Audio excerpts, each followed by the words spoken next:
Thank you for coming to Japan Pavilion and attending this side event. So we now start the side event, recent development and scale up on Article 6 of the Paris Agreement and Joint Crediting Mechanism, JCM. So I'd like to all participants to kindly be seated. Okay. So my name is Jun Watanabe from Overseas Environmental Cooperation Center, Japan. And I will be the moderator of this side event. So this side event is jointly organized by Ministry of Environment Japan and OECC, Overseas Environmental Cooperation Center. And so the JCM has been promoting diffusion of decarbonizing technologies since its start in 2013. And currently, the number of JCM Model Projects has reached around 250. And we have now 29 partner countries all over the world. So in order to operationalize the JCM aligned with Article 6 of the Paris Agreement, there are a lot of efforts ongoing by Japan and also by partner countries and other stakeholders. So today we have distinguished speakers from several JCM partner countries and our stakeholder. So this side event will share the recent progress of the JCM, such as development of project and legal arrangement to enable Article 6 and the JCM in partner countries. So first, to start the side event, I'm pleased to invite Mr. Yutaka Matsuzawa, Vice Minister for Global Environmental Affairs, Ministry of the Environment, Japan. Mr. Matsuzawa, please. Thank you. Thank you very much for taking the time out of your busy schedule to attend today's seminar. I'd like to express my sincere gratitude to all the speakers for taking part in this important seminar. Today, we are pleased to welcome participants from Thailand, Indonesia, and Mongolia from JCM partner countries, as well as representatives from the Asian Development Bank, ADB. In this event, we will discuss the institutional arrangement in each country regarding Article 6 of the Paris Agreement, which is a key topic of COP29, and explore ways to promote the joint crediting mechanism, JCM, in accordance with Article 6. The cooperative approach under Article 6.2 of the Paris Agreement are being implemented as additional efforts to achieve each country's NDCs. And in the past few years, many countries have been advancing these efforts. Experts have estimated that implementing Article 6 could reduce additional 4 to 12 billion ton CO2 emission per year by 2030. Implementing Article 6 can stimulate global carbon market as well as private investment, which simultaneously contributes to global emission reduction and countries' economic growth. The size of carbon market will be estimated to reach 300 to 400 billion US dollar in 2030. Japan has been implementing the joint crediting mechanism, JCM, since 2013, even before the adoption of the Paris Agreement. Mongolia was the first partner country, and Thailand and Indonesia have also been long-standing partners, with many meaningful projects already implemented. Under the JCM, partner countries and Japan cooperate to achieve their nationally determined contributions, raise climate ambition, revitalize the economies of both countries, and above all, contribute to the sustainable development of partner countries. At COP26, guidance or cooperative approaches referred to in Article 6, Paragraph 2 of the Paris Agreement were adopted, including authorization and corresponding adjustment for issuing internationally transferred mitigation outcomes, ITMOs. These process rules that must be followed in order to prevent double counting under Article 6. We understand that some countries are making progress in establishing necessary legal frameworks or institutional arrangement to ensure these rules are upheld. Significant progress has been made regarding this point under the JCM, particularly in Thailand and Indonesia. Domestic laws have been developed and the revision of the JCM rules has proceeded in line with the laws. For Thailand, the JCM meeting was held in September of this year and the revised rules were adopted, and finally, we are ready to promote the JCM in Thailand.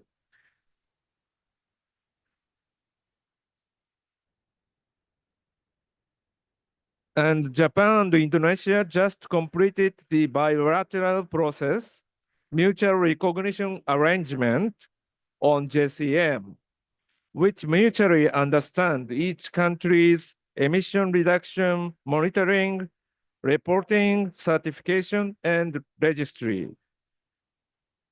In all JCM partner countries, we will continue to move forward the revision of rules and encourage the establishment of institutional arrangements. Japan aims to secure accumulated emission reductions and removals at the level of approximately 100 million tons CO2 by fiscal year 2030. To accelerate the implementation of projects moving forward, we aim to discuss what challenges are currently faced, as well as what types of projects each country wishes or tries to implement under the JCM. From the perspective of international organizations, we would also like to hear from the Asian Development Bank, ADB, which operates Japan Fund for JCM, JCM, on what types of project implementation requests they currently have and how they try to contribute to achieving worldwide decarbonization through JCM. I hope this seminar will be fruitful to all of you. Thank you very much.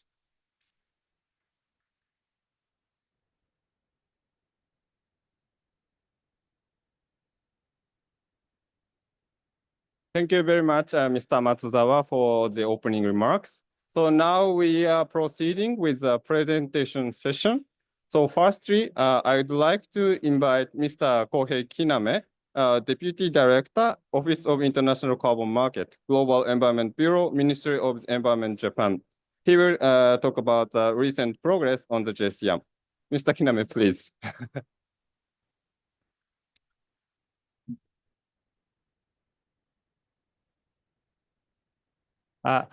Hello, my name is Kohei Kiname from Ministry of Environment, Japan. And again, thank you for coming today, this event. And I'm really excited to hear from our partner, JCM partner countries, and also Asian Development Bank. So I'd like to talk briefly about recent progress of the JCM for the beginning. And okay, so next slide, please. This slide shows the basic concept of the JCM. In particular, partner countries, mainly in the Global South, Japanese companies and the Japanese government collaborate on implementing mitigation measures in terms of technologies and financial support. The achieved GHG emission reductions or removals will be shared as JCM credits between the partner countries and Japan. it contributes to achieving reduction in absorption targets of both Japan and partner countries, while invigorating the economies of both nations through cooperative participation. Additionally, it contributes to solving various social, economic, environmental issues, sustainable development of partner countries. Since the first signing with Mongolia in 2013, Japan has established the JCM with 29 countries, and over 250 projects are currently being implemented.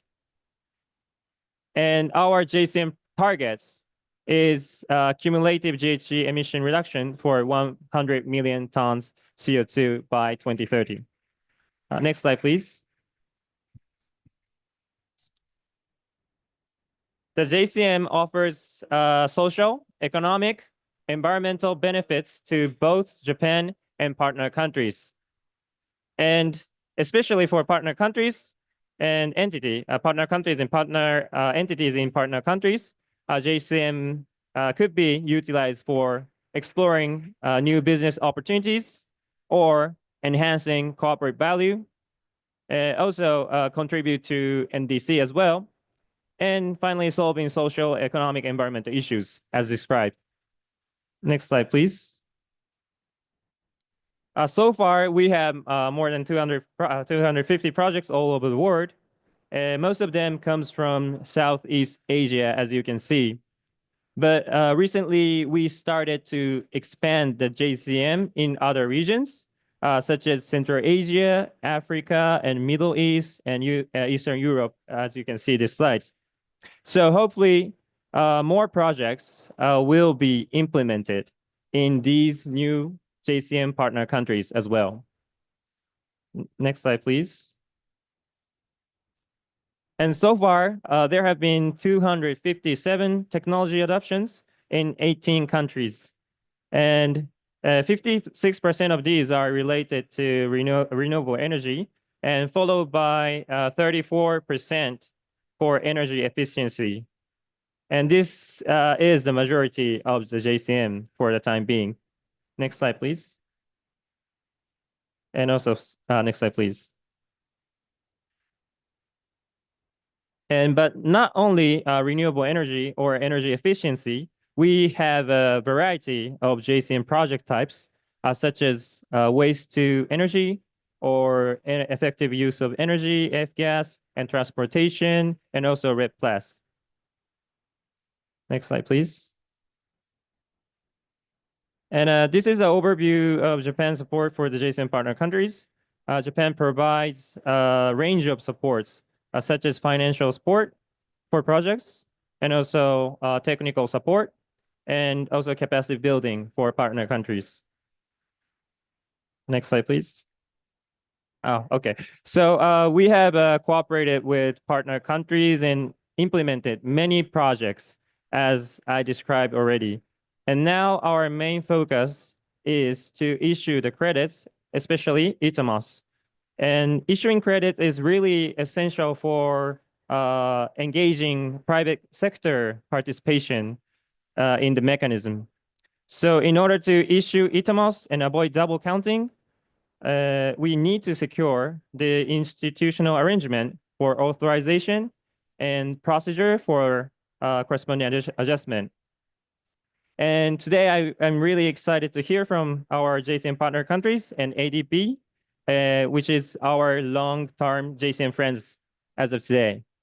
Thank you very much.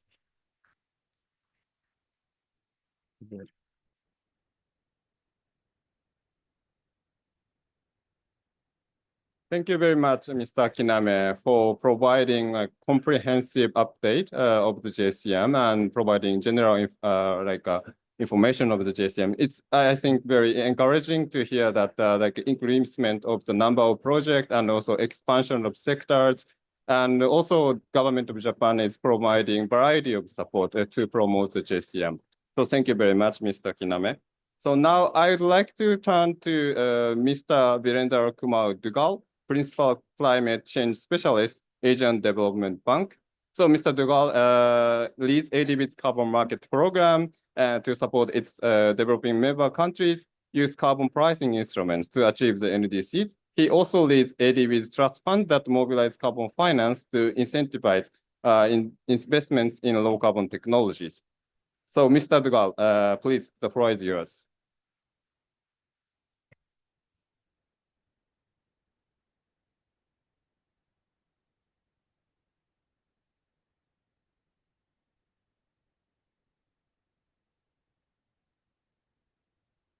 Very good afternoon to everyone, and truly grateful for being invited to such an important discussion. And thank you very much, Your Excellency, for raising the expectations right at the beginning. But first of all, let me start with congratulating you and appreciating your efforts to organizing this interesting conversation at the Japanese Pavilion. I'll try to pick up from where you left last. What is ADB doing in terms of promoting technologies? And that is our connect to the carbon markets with which we have been associated for a very long period of time. As a climate bank for Asia and the Pacific, we see carbon markets to be a very, very important element to mobilize carbon finance that can really incentivize investments and promote deployment of advanced low carbon technologies. We see this is very, very important in terms of helping countries to meet their NDC targets and going forward to enhance the climate action. And that's where we think carbon markets can play a very, very important role in the global action to fight against climate change. And this becomes all the more important for Asia and the Pacific, where we operate, simply because Asia and the Pacific account for more than 50% of the global GHG emissions. So therefore, it is very important for us to make a little contribution to mobilize international carbon finance to promote low carbon technologies. And that is the next slide, please. And that is the core of our the logic why we are engaged with various carbon market instruments, including the JCM. We have been using various mechanisms to support, whether it is domestic carbon markets or the international carbon markets. We've been associated with the carbon market mechanism, the CDM under the Kyoto Protocol. We've been very engaged with the promotion of JCM in the region, and also the Article 6 of the Paris Agreement. Simply because we still think that countries in the region, they have a good amount of experience and expertise, and therefore expectations to take advantage of carbon markets. So in that context, we adopt two-pronged strategy. Number one, on one side, we provide technical and capacity building support to our developing member countries so that they can integrate carbon market mechanisms and opportunities as a part of their broader climate policy architecture.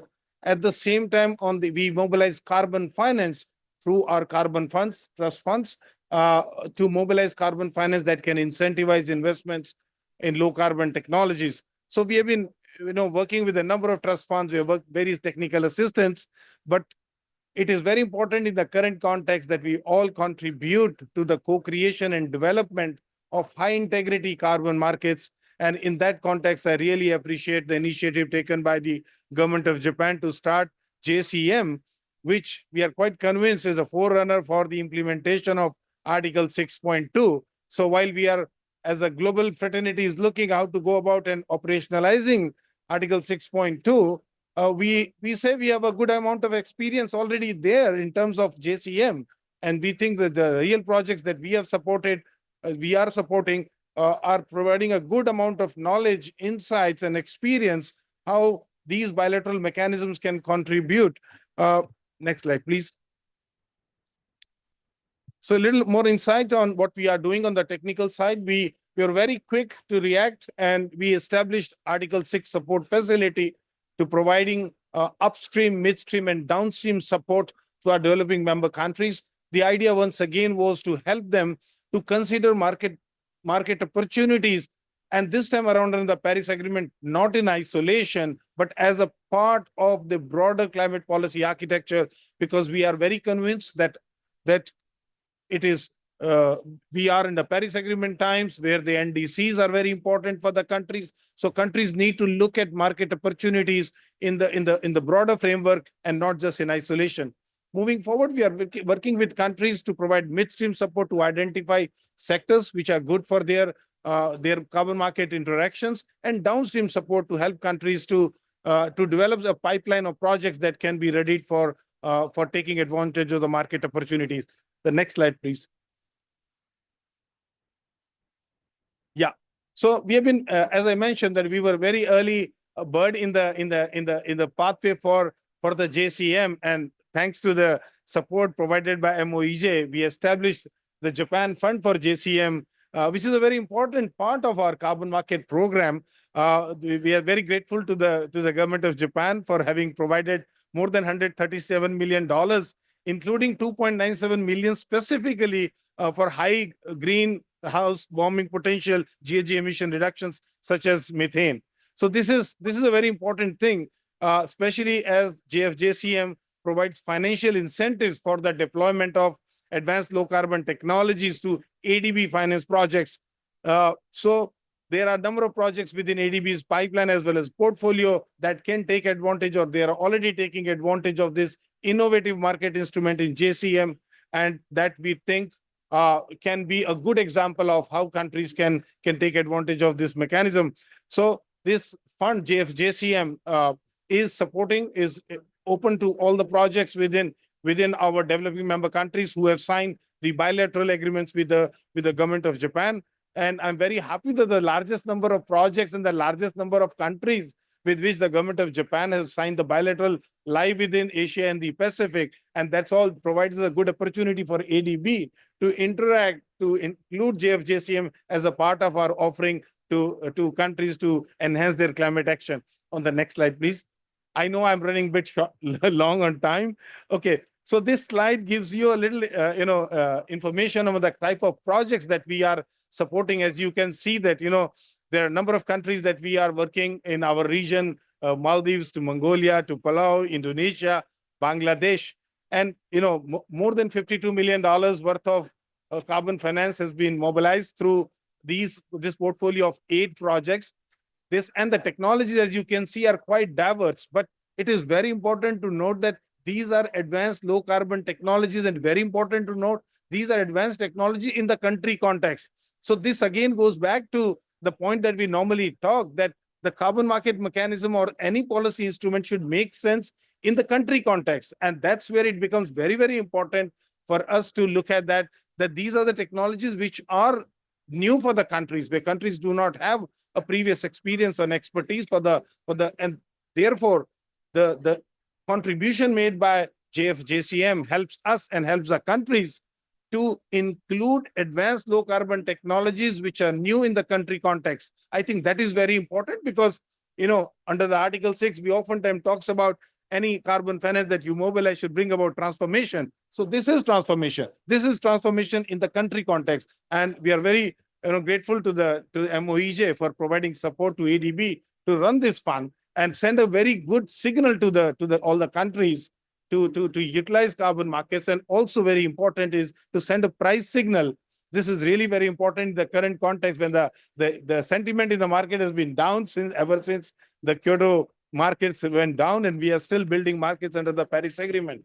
The last slide, very quickly, is to say thank you from our side. We are very, very engaged in the carbon markets. We think Article 6 is a very important instrument in that context. 6.2 in that context, the JCM, the Joint Crediting Mechanism, can actually help countries to meet their NDC target, raise the ambition over a period of time. And we oftentimes say this is very important for countries to enhance their climate action. And this is a good example of how carbon markets can actually help countries to utilize advanced low carbon technology. Last, before I leave, I would like to express thanks to MOEJ for also not only providing financial support, but also deploying Tatsuya-san, who is the fund manager for JCM. He's also there. So thank you very much.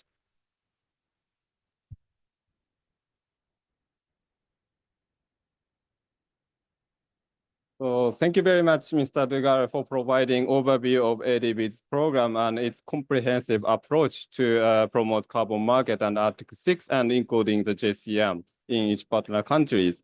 I think it's very glad to see that the ADB is continuously providing a variety of support from technical assistance to capacity building and also carbon finance to promote Article 6 and the JCM as well. And also thank you for making it very concise, but since this event is our last event here in Japan Pavilion, I'm told by the organizer that we can be flexible for the time. So as a panelist, you can talk, yeah, very many things. Thank you. And so now we would like to move to panel discussion. So may I now request distinguished panelists to come up to the stage.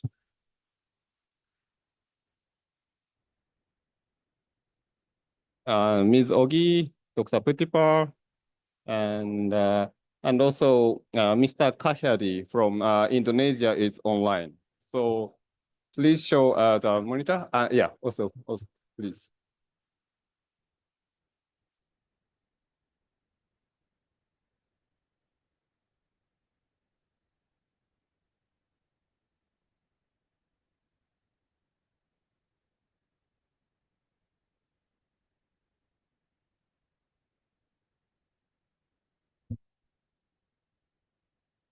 So Mr. Kahedi, can you hear us? Are you there? Okay. Yes, very clear. Thank you very much for joining us. So in the previous session, we've heard from Ministry of Environment Japan and ADB about their efforts to promote the JCM through various levels, such as supporting program and project development. And in this discussion, I'd like to hear from our JCM partner countries regarding their recent efforts and progress to implement the JCM and Article 6. So here we have speakers from Thailand, Mongolia, and Indonesia. So all of those three countries have been working on the JCM for quite long time. And I think this is very valuable opportunity to learn from their efforts and experiences based on the long-time cooperation with Japan and stakeholder. So let me briefly introducing our distinguished panelists. So from the right side, Dr. Putipar Lokit-kun, Director of the Carbon Credit Certification Office, Thailand Greenhouse Gas Management Organization, TGO. So currently she is in charge of the GHG mitigation mechanisms, including TVAR and the JCM. She also serves as a member of the Thai delegation for negotiation on Article 6. And next to Dr. Putipar, Ms. Otkonshek Lubsandash, JCM Secretariat of Mongolia, Climate Change Research and Cooperation Center. So she has been a member of the Secretariat of the JCM Mongolia since 2015. So she has been involved in the development of the JCM for a long time. And lastly, Mr. Kahyadi Yudoda Ohono, head of Indonesia JCM Secretariat, coordinating Ministry for Economic Affairs Indonesia. So he specializes in industry, trade, and sustainability. Currently, he serves as the head of the Secretariat of the JCM Indonesia. And also we have Mr. Dugal and Mr. Kiname continuously from previous session. Okay, so let me ask the first question for three partner countries. So the guidance of cooperative approaches, Article 6.2 was adopted in COP26 in 2021. And that defined basic rules and necessary arrangements, such as corresponding adjustment of ITMO or Article 6.2 related reports, such as initial reporting, and also the tracking system for ITMOs. And countries who engage in Article 6 are required to address those issues to operationalize Article 6, including the JCM. So in this regard, could you tell us about current status of the JCM and legal arrangement related to Article 6 of the Paris Agreement and the JCM? So firstly, I'd like to ask this question to competitor. Good afternoon, everybody. Thank you very much for the question. For JCM implementation in Thailand, next slide, please. As His Excellency Prime Minister mentioned, for Thailand, the government of the Kingdom of Thailand and the government of Japan has just signed the new memorandum of cooperation on 8th of July this year. We signed the first MOC in 2015, but after adoption of Article 6 of the Paris Agreement, and also we have guidance on Article 6.2, so we need to revise the MOC. So we just signed the new MOC this year. Next slide, please. For the arrangement for aligning the JCM implementation in Thailand with Article 6, after the adoption of Article 6, and we have guidance on Article 6.2, JCM, which is the one of the mechanism under Article 6.2. Apart from that, Thailand launched carbon credit management guideline and mechanism, which is the document that mentioned about the use of carbon credit for international objective. The carbon credit management guideline and mechanism was approved by National Committee on Climate Change Policy, which chaired by Deputy Prime Minister. For both the guidance of Article 6.2 and also carbon credit management guideline and mechanism, so we need to revise the MOC, including rules of implementation and also JCM project cycle. On the left-hand side, you can see the MOC, the new MOC between the government of Thailand and Japan, which mentioned about the carbon credit.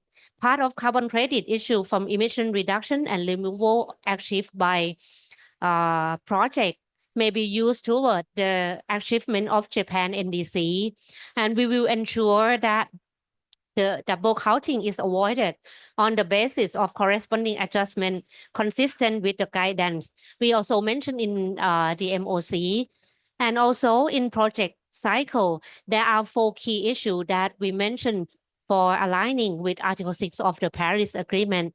The first one is about sustainable development and safeguard. And the second issue is about authorization. The third one is ITMO, internationally transfer mitigation outcomes. And the last one is corresponding adjustment. We would like to ensure that we avoid the double counting by conduct the corresponding adjustment. Next slide, please. Under the carbon credit management guideline and mechanism, a transfer of carbon credit for international objective also mentioned, and we have the process for that. The first one, TGO issue credit in the registry system. After that, project participant will request international transfer, and then TGO will execute international transfer in the registry system. We will issue the carbon credit in special account, and we will inform the Japanese Secretariat. And then we will cancel the credit, and Japanese Secretariat will recreate the credit in the registry system. After that, at the end of the year, TGO will submit annual information to Department of Climate Change and Environment, which is the focal point to the UNFCCC. DCCE will perform corresponding adjustment and report to UNFCCC. That is the process to conduct about the international transfer and corresponding adjustment. Apart from carbon credit management guideline and mechanism, TGO also launched regulation of the board of directors of TGO regarding rules for registration of purchases, sale, and transfer of carbon credit. In this regulation, we mentioned that carbon credit, which an applicant can transfer to international objective, shall be from a greenhouse gas reduction project granted with the relevant letter of authorization. The registrar who responsible about the registry system will check the letter of authorization and then execute the international transfer for the carbon credit. This is the legal arrangement that we have in place for aligning the JCM implementation in Thailand with Article 6. Thank you.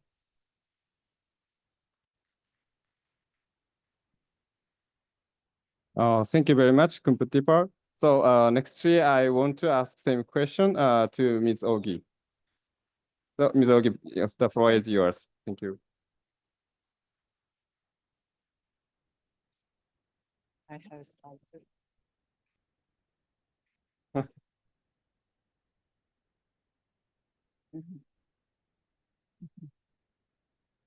Good afternoon, everyone. Okay, thank you. Thanks for OECC and MOG and also the other organizing committees to inviting us here. And today, I came here with my colleagues and from the Ministry of Environment and Climate Change and the Ministry of Energy and also the Energy Regulatory Commission's Office of Mongolia. And the reason why I mentioned these organizations are if you have any other questions from my colleagues, feel free to ask. Yeah, and before I start with JCM Mongolia Article 6 implementation, and I would like to highlight some Mongolia's commitment for the climate change. And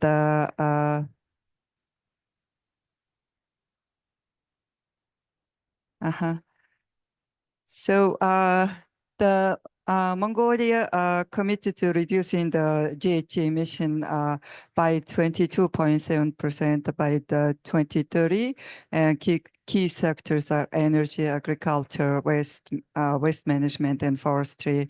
And also our long-term goal is to achieve net zero emission by 2050. To support this, we are developing a low carbon development roadmap by 2024, focusing on meeting NDC targets, enhancing climate resilience, and promoting sustainable development by 2030. And through Article 6, Mongolia will leverage international cooperation mechanisms, including carbon market and technology transfer via bilateral initiatives like the JCM and the other countries' cooperation to achieve our climate goals. And under Article 6.2, Mongolia can transfer emission reduction through bilateral or multilateral agreements, the selling or trading, selling the carbon credits from projects like renewable energy. So this provides financial resource for sustainable development while helping Mongolia meet its own NDC target. Next, please. So at the key steps for Mongolian Article 6 implementation, the first one is we aim to strengthen our legal framework to support Article 6. This includes drafting carbon market regulations, such as the climate change law, establishing guidelines of low carbon technology transfer and implementing MRV policies. And the second point is we plan to mobilize financial and technical support, invest in infrastructure for carbon markets and data systems, and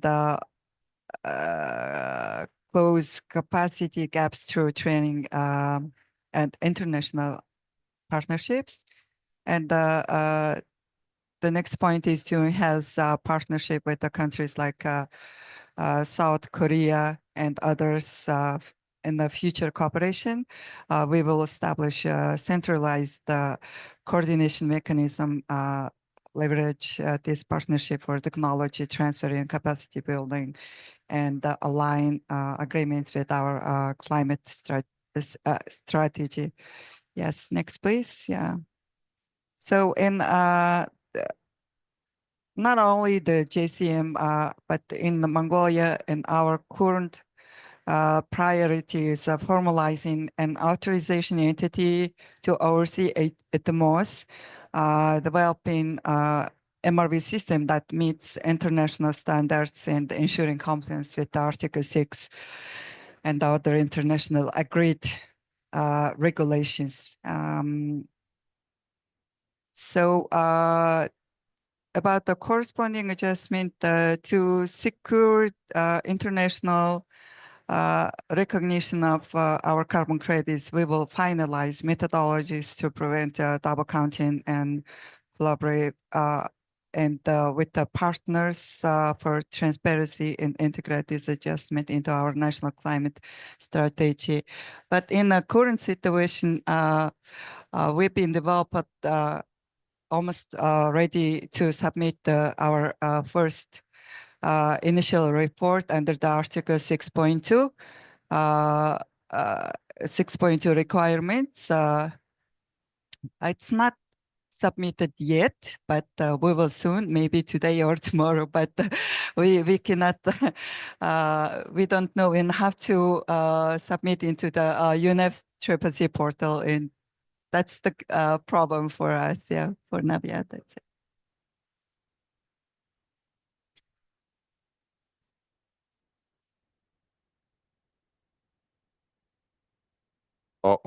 Sorry. So thank you very much, Ms. Ogi, and thank you also for providing very good news. So congratulations for submitting the initial report to the UNFCCC.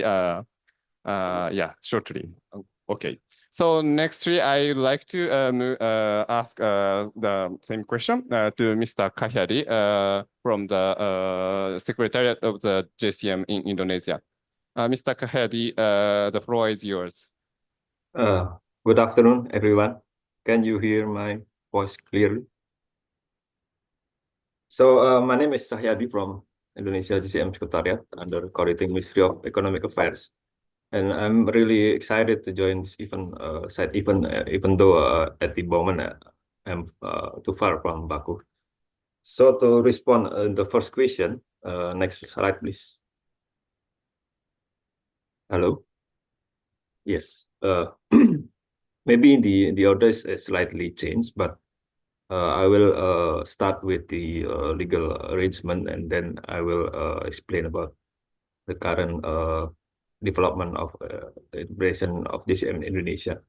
So the latest fundamental regulation for the mitigation action, especially the implementation of Article 6 in Indonesia, is Presidential Regulation number 98, which is issued in 2021.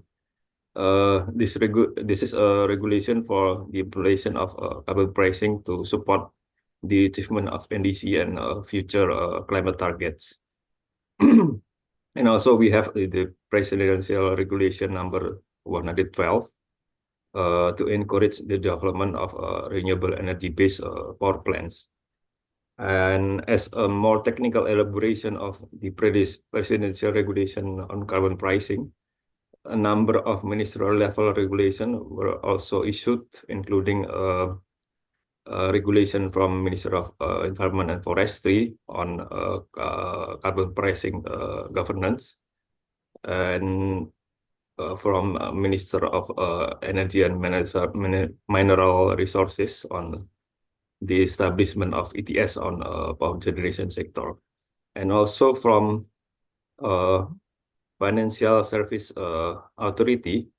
Another important regulation was also issued as the basis for the establishment of carbon exchange.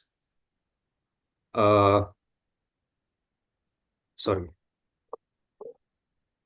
Next slide, please. So this is the general in this table. We can see how we managed to achieve our NDC through the several activities, including the first column is about in countermeasure 1, which is by our own efforts, and then Article 6.2.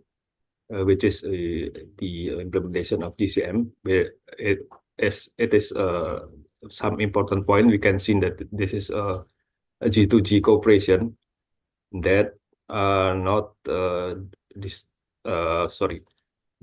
we still to keep that this cooperation will contribute to Indonesian NDC achievement. And from the mitigation outcome, we can transfer abroad, of course, after the authorization. And for Indonesian side, we can sell direct through the direct trade transaction or through our carbon exchange. And we also see here Article 6.4, and maybe you can read later, including Article 6.8. Next slide, please.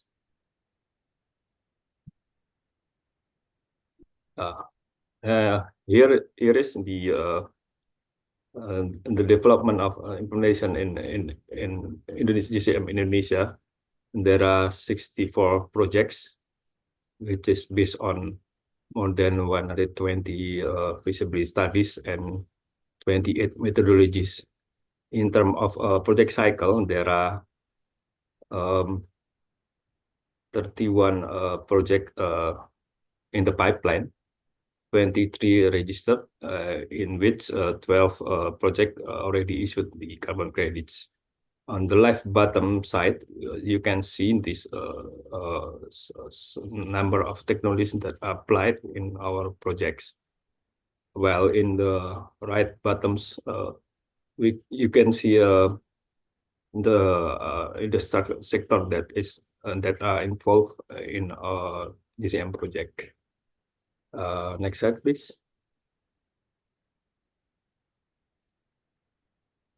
And we can see this the member of joint committee, which consists of several ministries to ensure that the activities in JCM Indonesia always in line with the regulation. As we also see in our bilateral agreement that the implementation JCM should follow the applied rule and law in both countries.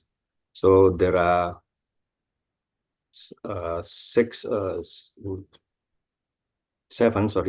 ministries that involved in joint committee in Indonesian side. Maybe that is my response to the first question. Thank you.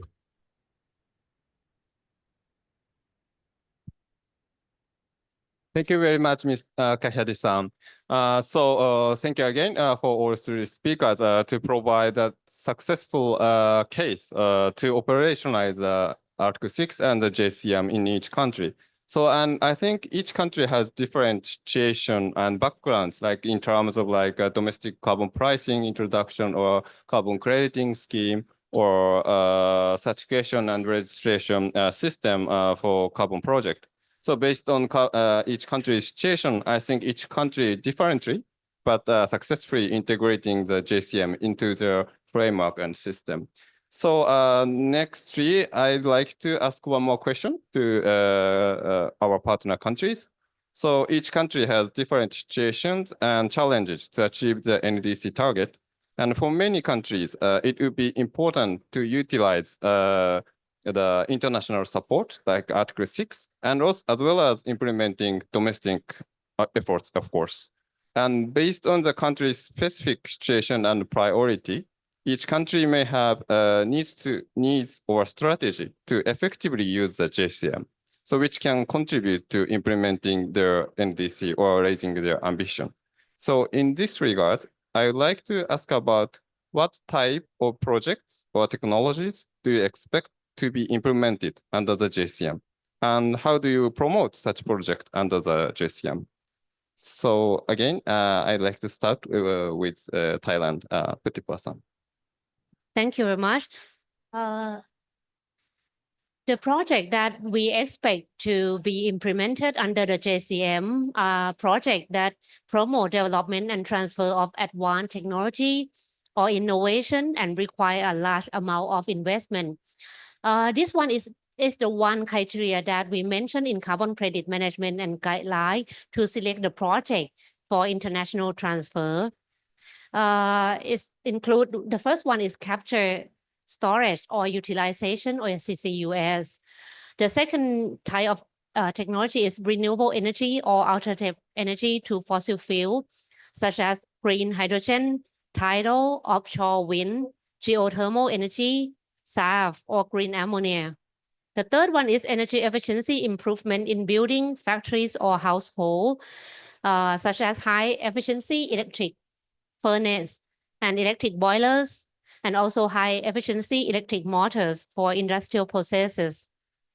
The next one is energy efficiency improvement in power generation or heat production, including energy storage and also green pellet production from agricultural waste. And next slide, please.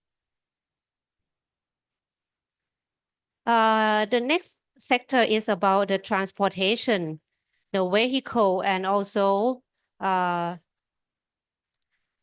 engine efficiency improvement, such as plug-in hybrid electric vehicle or PHEV with a fuel cell. The next one is a process improvement or industrial waste management. And the last one is process improvement or waste management in agriculture and livestock, such as livestock feed improvement or animal breeding improvement. For the policy and initiative that we have to promote JCM, we have 4 measures, key measures. The first one is about the tax exemption. The Department of Revenue, they exempt the income tax for project developer that register the greenhouse gas emission reduction project with Thailand Greenhouse Gas Management Organization. The project developer will get the tax exemption for the net profit from selling of carbon credit for 3 consecutive years. The second initiative is about tax exemption from Board of Investment. If the project developer invests in low carbon technology, such as CCUS or high energy efficiency in industry, they can get 3 years, 5 year, or 8 year tax exemption, depend on the technology. The third one is Thailand Carbon Offsetting Program, which is the program that developed by Thailand Greenhouse Gas Management Organization. We encourage the public and private sector organization to offset their greenhouse gas emission by using carbon credit from Thailand Voluntary Emission Reduction Program or TWER or JCM. This build the demand on the JCM and also TWER carbon credits. And the last one, every year TGO will organize seminar to disseminate the information on JCM project to the project developer. That are 4 key initiatives that we have to promote JCM in Thailand. Thank you.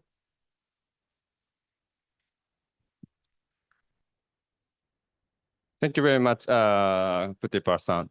So, and for providing like a very clear and concrete like needs and a priority of sectors, and also how TGO and Thailand is promoting such projects on the ground.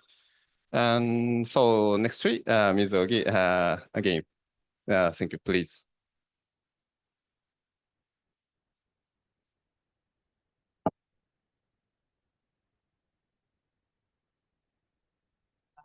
Okay.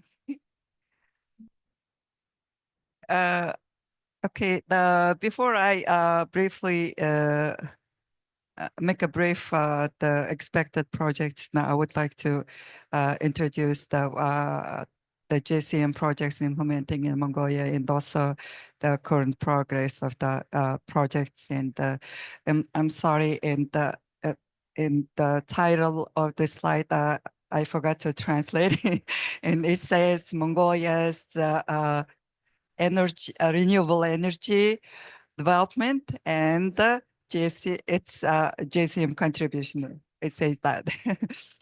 So JCM projects in Mongolia focus on providing eco-friendly, low-carbon, and also decarbonized projects and products and technologies from renewable energy to improve with energy efficiency. Current Mongolia's installed renewable energy capacity now stands 323 megawatt, of which JCM solar projects are 57.7 megawatt. And it's accounting for 18% of our renewable energy total capacity. So these projects have generated 400 million kilowatt hours of electricity to the central grid per year, and also while reducing the greenhouse gas emission by approximately 203,000 tons CO2 annually. And currently, we have 10 ongoing projects, 5 renewable energy, and also 5 energy efficiency projects operating now. And next, please.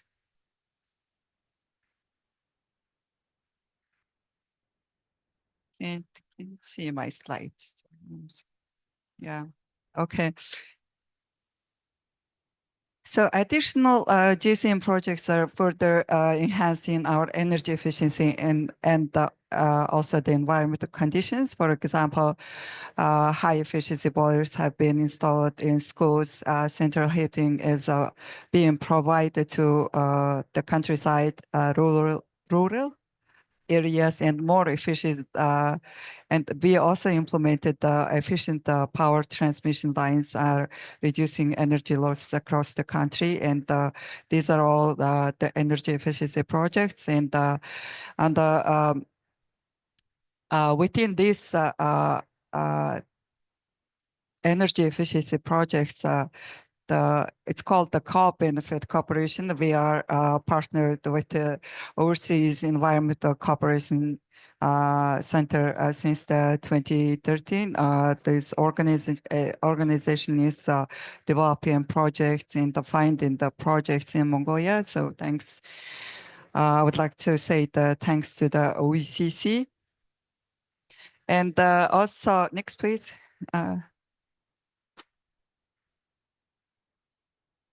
So, and contributing on the sustainable development goals, JCM Mongolia has own sustainable development contribution plan and report documents under the requirement of Article 6.2.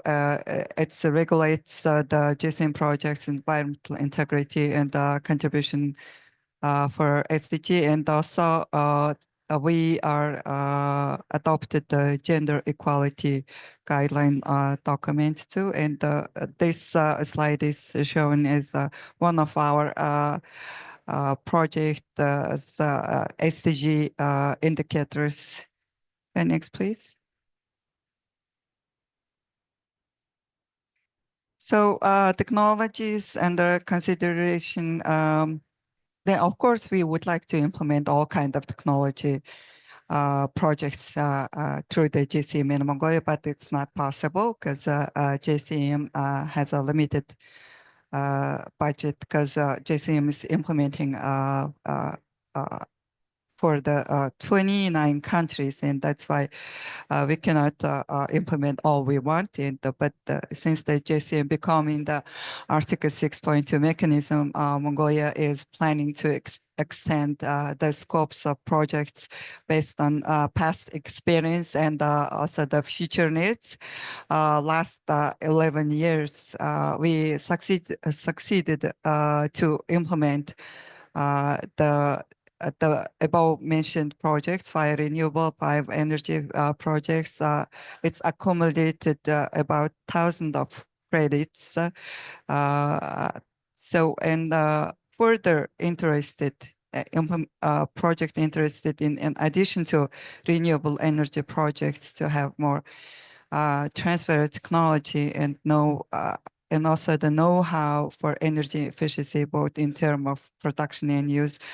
And Mongolia also interested to have climate mitigation and adaptation projects in all economic sectors like transport, and including ground transport and aviation. So I listed the technologies under discussion I think, yeah, I numbered the most important the projects list, and the waste to energy is most important, and also pumped storage, hydro plant, and the Ministry of Energy has a huge plan for the pumped storage and hydro plant in the western province of Mongolia. And also we have one pilot project is ongoing. It's a green hydrogen projects in Oyu Tolga and the site. And the most important and the most needed project is in Mongolia, if possible, through the JCM is mini grid, distributed grid system in Mongolia. And next, please. Okay, it's all finished. Yeah, thank you very much. Thank you, Ogi-san. And we are very glad to see that already JCM has realized many renewable projects in Mongolia and that contribute to the expansion of renewable energy in Mongolia. And also I saw there is also JCM project and also JCM Model Project in Mongolia. And so already collaboration is happening there. And also I think that she mentioned very important elements like emphasis on like co-benefits like prevention of air pollution and social and environmental aspect like positive impact of the project. So I think it's definitely important and it's considered under the JCM. Okay, and so Mr. Kahedi, Yes. so next I'd like to ask you the same question to you. So Kahedi-san, can you hear us? Yes, thank you. Okay, So, thank you. So Please for, elaborate. Yes. thank you. So for the second question, we see that the implementation of the JCM scheme is in line with the Indonesian government's target in the just energy transition. We see the successful implementation of JCM as an example for the private sector in Indonesia, where a low carbon technology does not always harm their business, and in some cases even increases productivity and reduces costs. Therefore, we would like to see that JCM to play an important role to continue to introduce such technologies. In the near future, the JCM scheme will be more utilized for the energy efficiency and renewable energy financing model, including the acceleration of early retirement of coal-fired power plants. And meanwhile, some new technologies are getting more attention, including geothermal, CCS, CCUS, and hydrogen. Geothermal, we have one GFGCM that is quite helpful for us to start other project in this power generation. We know that Indonesia has abundant potential geothermal, so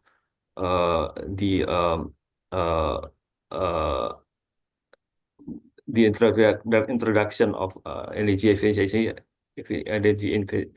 in this geothermal is also important to enhance our development of geothermal in Indonesia.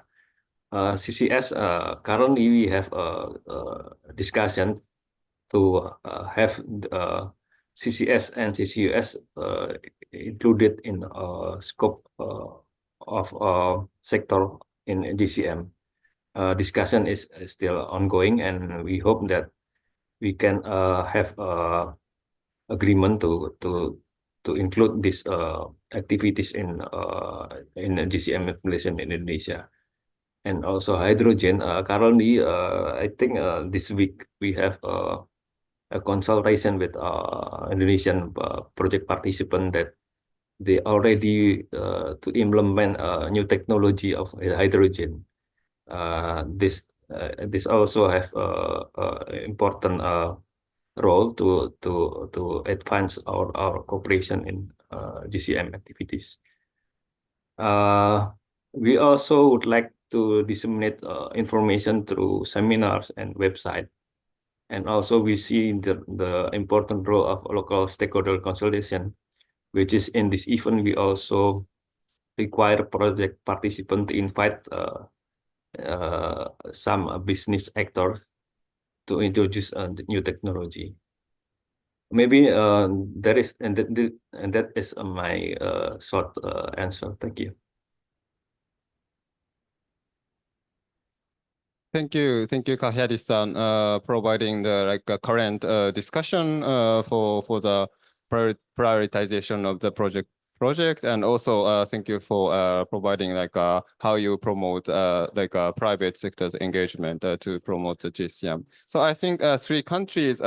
So right now they are strategizing now how effectively use Article 6 and the JCM to maximize their mitigation efforts. So I think so those strategies or direction is very important also for Japanese government side and also stakeholder like ADB to understand those priorities or needs. And also I think it gives confidence for the private sector, because when they a project developer or a private sector develop project, it's definitely necessary to understand government policies and priorities for project types or some requirements.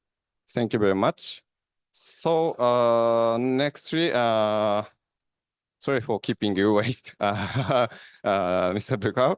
I'd like to go to the next question to you. So the question is very simple. So we heard from 3 speakers about a lot of efforts underway to implement the JCM. So meanwhile, there are still challenges to be addressed to fully operationalize the Article 6 and the JCM. So could you share your perspective about how ADB is trying to effectively promote the JCM and Article 6, considering those needs and challenges?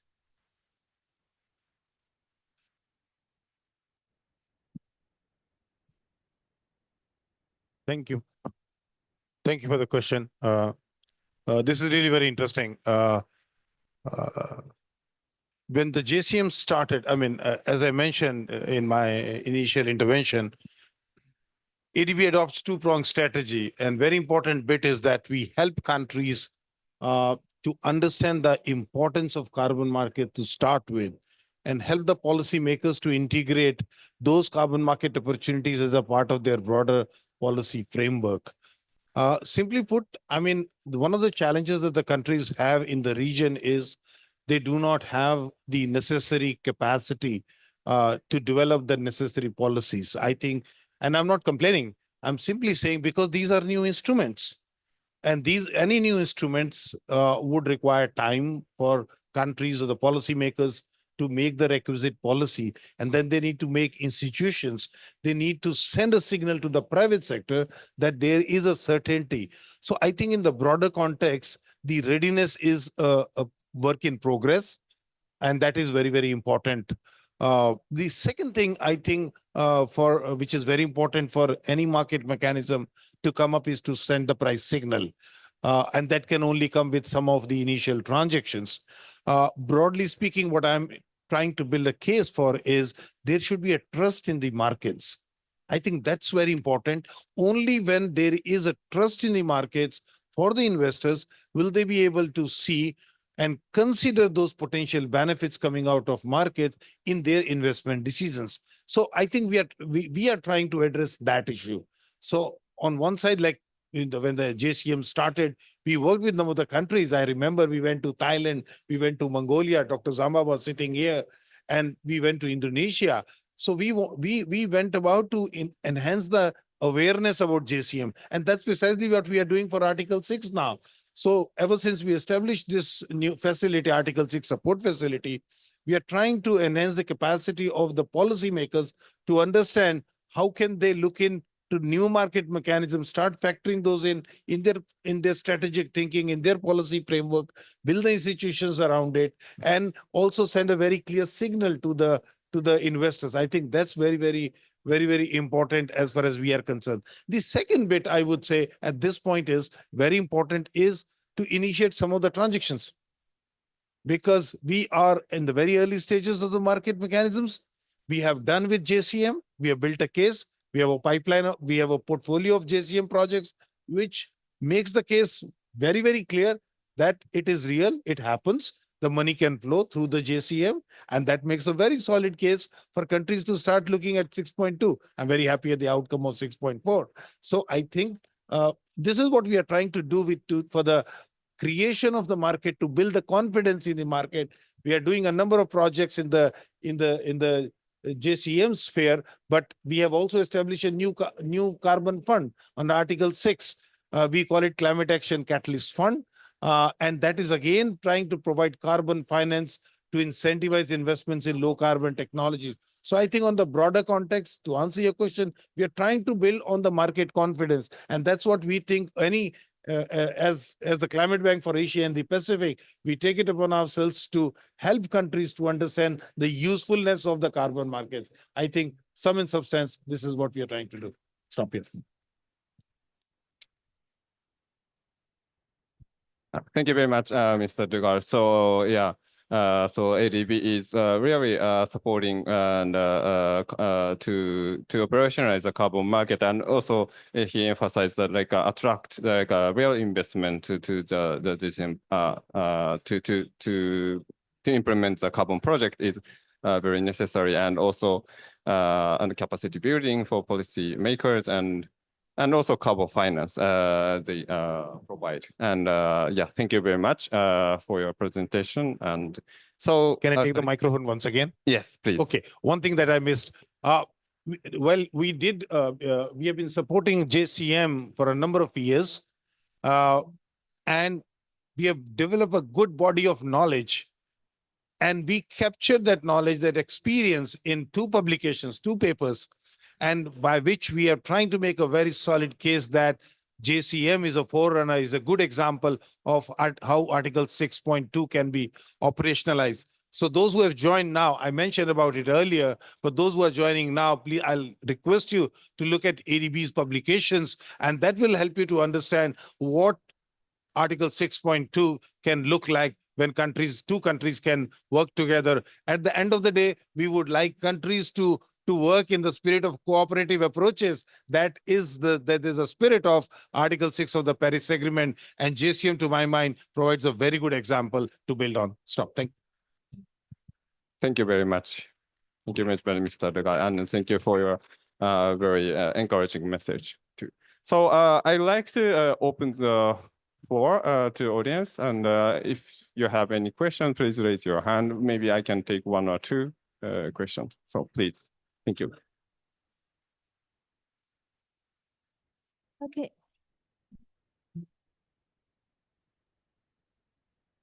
Okay, thank you. I'm IVM with S&P Global. So my question is about Article 6.2. We know currently there is some debate over if there's trading between private sector. Do you think if private sector like Company A and Company B, if they have a transaction of Article 6 credit, do they need authorization from one government or both government, like Japan and Mongolia, or Japan and Indonesia or Thailand, for that private sector transaction? So I want to know, like, as expert for each market, what's your assessment of this? Thank you for your good question. I think it's one of the topic under the negotiation, and maybe 50%. Can you or others? You can talk on that. Yeah. From my understanding, for the collaboration between such as Thailand and Japan, we have to both authorize the letter of authorization for the project. Yes.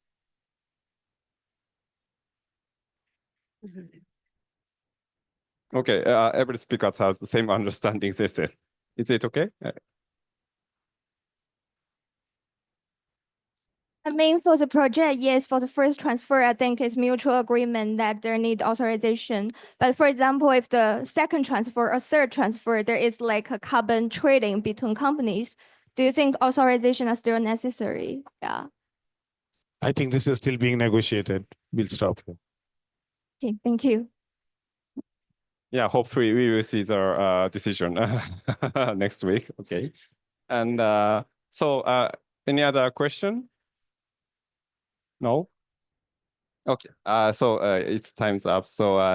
And finally, I'd like to give the floor to the Mr. Kiname I think he must have like some feedback or and wrap up of this session. Thank you. Thank you very much. First of all, thank you very much for all the speakers to deliver the very meaningful and also strong messages to implement further the Article 6 and also the JCM. And Mr. Dugal already wrapped up very clearly about the like moving forward the JCM and also in line with Article 6. But I'm really glad. I was really happy to hear that all of the partner country made progress to be in line with Article 6, and also the happy news. Also, I heard that the Mongolia submitted the initial report, and also Japan submitted the initial report recently, and also it's very important to know that each country has different backgrounds and also different perspective for moving forward JCM, especially the field, like what kind of projects they want to implement or they want to further do that. So thanks again for taking your time, and I hope that this seminar will be helpful for all of your participants. Thank you very much.